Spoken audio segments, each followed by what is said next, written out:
Ahoj, vítejte u druhého dílu naší cestovatelské gastronomické show Cesty s chutí. Pořád jsme v Budapešti.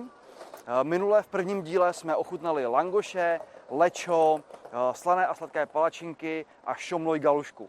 Dneska nás čeká trošku jiný díl, bude v něm hodně masa a z začátku jsem Jardovi záviděl, že ta hlavní část dneska bude jeho. Ale uvidíte, že možná nebylo zas až tak, co závidět, protože jeden z těch pokrmů, který Jarda dneska ochutná, bude opravdu výjimečný.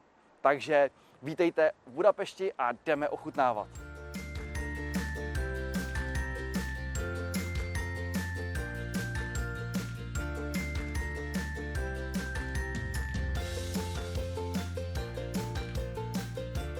Maďarsko, to je guláš. Každému, kdo sem přijede, se vybaví tohle skvělé maďarské národní jídlo a my ho samozřejmě taky dneska ochutnáme. Každopádně guláš bychom mohli vystopovat až někde do 9. století, a to na území dnešního Turecka, kde zřejmě s největší pravděpodobností tohle jídlo vzniklo. Tehdy ale se vařilo trochu jinak, nebylo tady v Evropě známé koření, nebyla tady paprika, takže až v době, kdy sem byla importována paprika a koření, tak se začal vařit guláš v té podobě, v jaké ho známe dnes, a stal se maďarským národním jídlem. No a my dneska ochutnáme guláš v restauraci Ghetto Gulyás, která je vyhlášená právě tímhle typickým maďarským jídlem. A věřte nebo ne, vaří tady až 14 druhů guláše. No a my ochutnáme i jeden hodně zajímavý, na který se moc těším.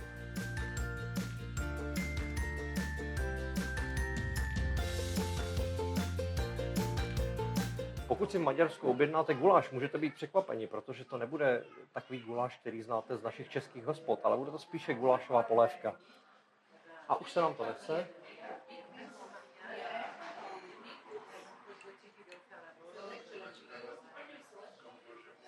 Tak, máme to tady.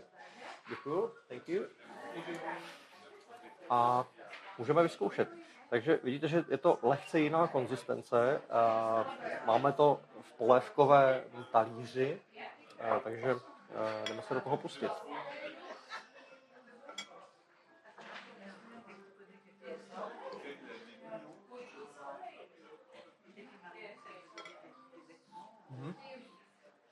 Naprosto vynikající.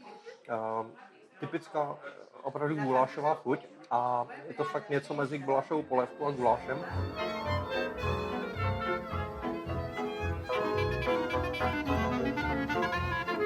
Dušené maso, následně zahuštěné, podávané s všemožnými přílohami, tak jak to známe u nás, knedlíky, kolínka, rýže možná. Tady v Maďarsku se podobnému jídlu, nebo podobné jídlo je spíše perkelt nebo paprikáš.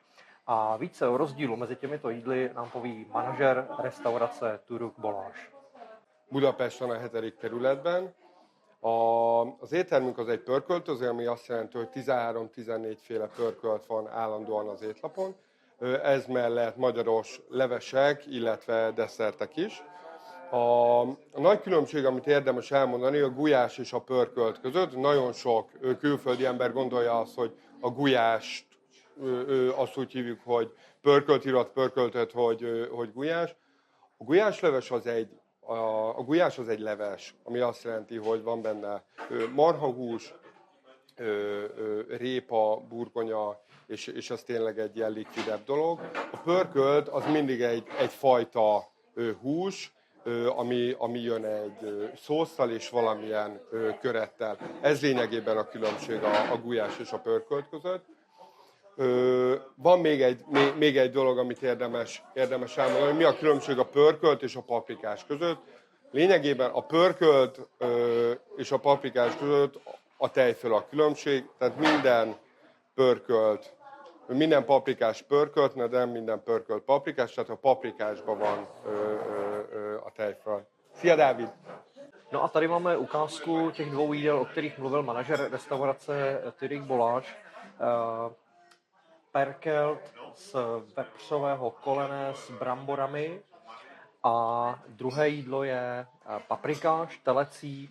Jako příloha tady v tomto případě jsou těstoviny s kozím sýrem a je to obaleno ve ve slanině. No a v Maďarsku je běžné tahle dvě jídla jíst společně s takovou domácí přílohou. Tady máme domácí kysané zelí, pálivá paprika a kyselá okurka.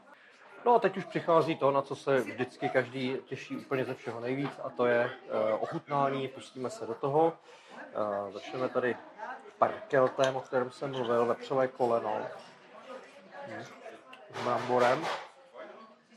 Možná byste čekali takovou tu gulášovou chuť typickou, ale perkel chutná malinko jinak. A jak nám doporučili, já k tomu vyzkouším tu pálivou papriku, protože ke guláši neodmyslitelně patří pálivá chuť. Jestli se mi podaří to ukrojit, nepodaří. Stop. Možná byste čekali takovou typicky gulášovou chuť, ale chutná to malinko jinak.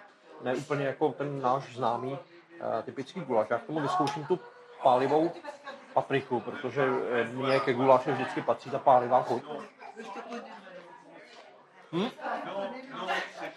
Tak tohle je ale opravdu jako velký příval chuti.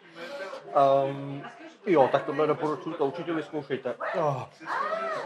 Super, tak já to zkusím vylepšit tím telecím perkeltem, vidíte, tím telecím paprikášem.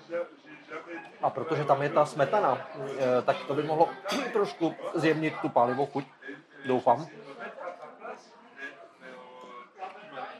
Tak tohle je super. Hodně to pomůže, takže možná je dobrý si to dávat všechno opravdu dohromady. A lehce těstoviny tady se slaninou. Tak tohle je fakt super. No a trocha kyselého zelíčka na závěr.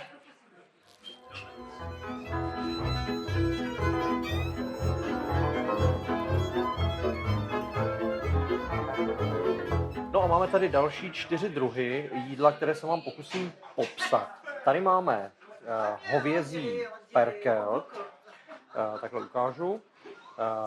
Tady máme perkelt ze zvěřiny, houbový paprikáš a tady tohle, co mám před sebou, to si nechávám na úplný závěr, to je, přátelé, perkelt z kohoutích koulí. Ano, slyšíte správně, perkelt z kohoutích koulí, na to se teda moc těším. Tady máme ještě, jestli kamera zabere na detail, takhle hřebínek z kohouta, tak to je teda fakt super a je to údajně tradiční surovina, když to tak mám říct, ze kterého se dělá perkelt v Maďarsku už hodně dlouhou dobu. Veliká specialita, na kterou údajně spousta lidí, třeba konkrétně do téhle restaurace, chodí. No tak já to postupně ochutnám, tu kohoutí nádheru si nechám až nakonec samozřejmě. Tak, hovězí perkelt, to asi trošku čekám nějakou takovou tu naší klasickou gulášovou chuť a nemýlím se. Skvěle udělaný hovězí, měkoučký, výborná chuť.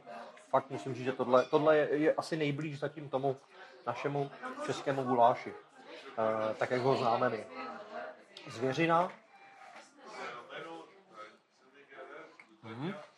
Tak tady trošku mě překvapila ta chuť a výrazná, hodně pikantní, maličko tuší, ale to ke zvěřině patří a fakt dobrý. Já nevím, jak třeba máte rádi houby vy.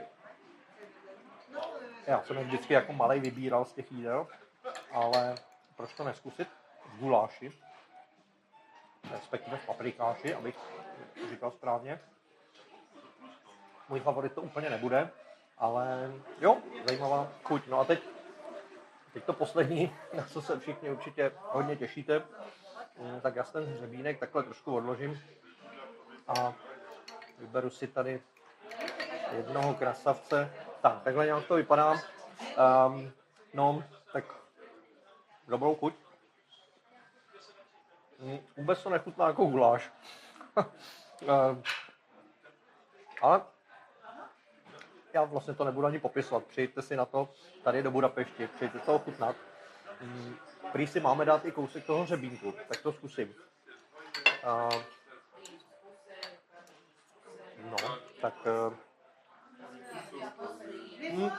to je skoro horší, než to, co jsem měl předtím, ale jako každopádně proč ne, určitě doporučuji to ochutnat a tenhle perkelt rozhodně tady musíte vyzkoušet.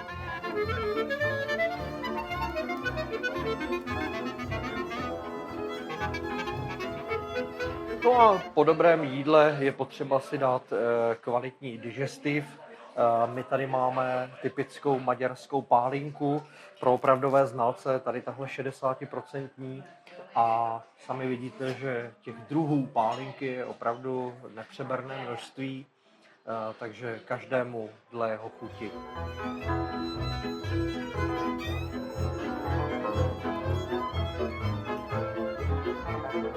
Maďarsko to totiž není jenom čardáš. To je i spousta tradičního jídla. A zrovna tady v Budapešti je spoustu míst, kde si můžeme tyhle ty výborné pokrmy ochutnat. A taky můžeme zkusit ten čardáš.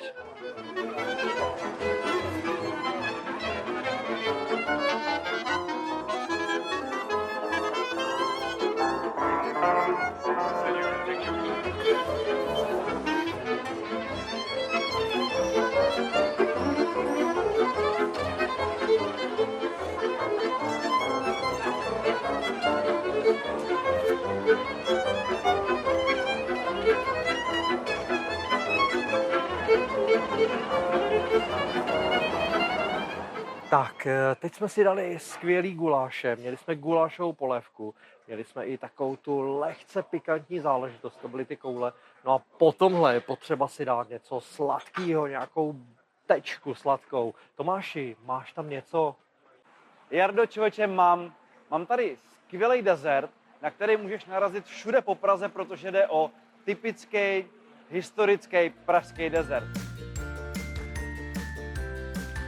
Trdelník má dlouhou historii, vzniknul někde kolem roku 1450 v Německu a v 16. století se rozdělil tenhle dezert na 3 větve a z toho jedna ta větev právě zasáhla Česko a Moravu, Slovensko a Maďarsko. A my si teď ochutnáme ten maďarský tady v Café Molnárs, kde podle místních zdrojů by měl být ten nejlepší. Tady vevnitř se připravují čerství trdelníky, vy si můžete vybrat příchuť, je jich tam několik, objednáte si a dostanete čerstvý trdelník. Jak vidíte na ceduli nahoře, tak i tady je taková ta kravina, kdy vám do toho horkého trdelníku dají zmrzlinu, která se vám rozteče a budete od toho celý ulepený. Já si myslím, že nejlepší varianta je prostě ten čistý trdelník a ideálně z kořice nebo oříšky. Pojďte to ochutnat. Tak jestli jste doteď netušili, proč se v maďarštině tomuhle říká komínový dort, tak teďko z toho tvaru je to docela jasný. My jsme objednali 3, cukr z kořice, to je taková ta klasika, s oříškama a s mandlema. Ten s tím cukrem a s kořicí jsme dostali úplně vařící, takže do něj já zajedu. Je prostě dobrý. Ta výhoda je, že když jste prostě takhle v zahraničí, tak jste turista a máte možnost si dát tyhle ty věci bez výčitek. V Praze si to úplně nedám, připadal bych si jako blbec, ale tady prostě jste turista, můžete si to dovolit. A já bych to asi jako doporučil. To je ten čerstvý trdelník. Je prostě dobrý.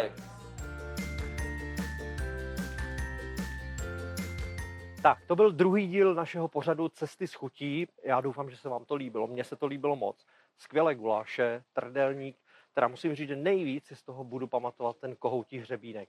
Ale tak, bylo to zajímavé.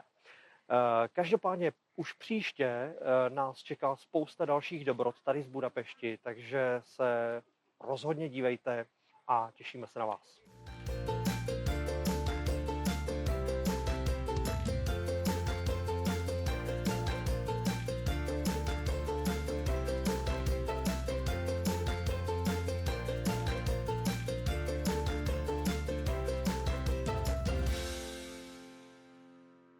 Jestli se vám tenhle díl líbil, tak se určitě podívejte i příště.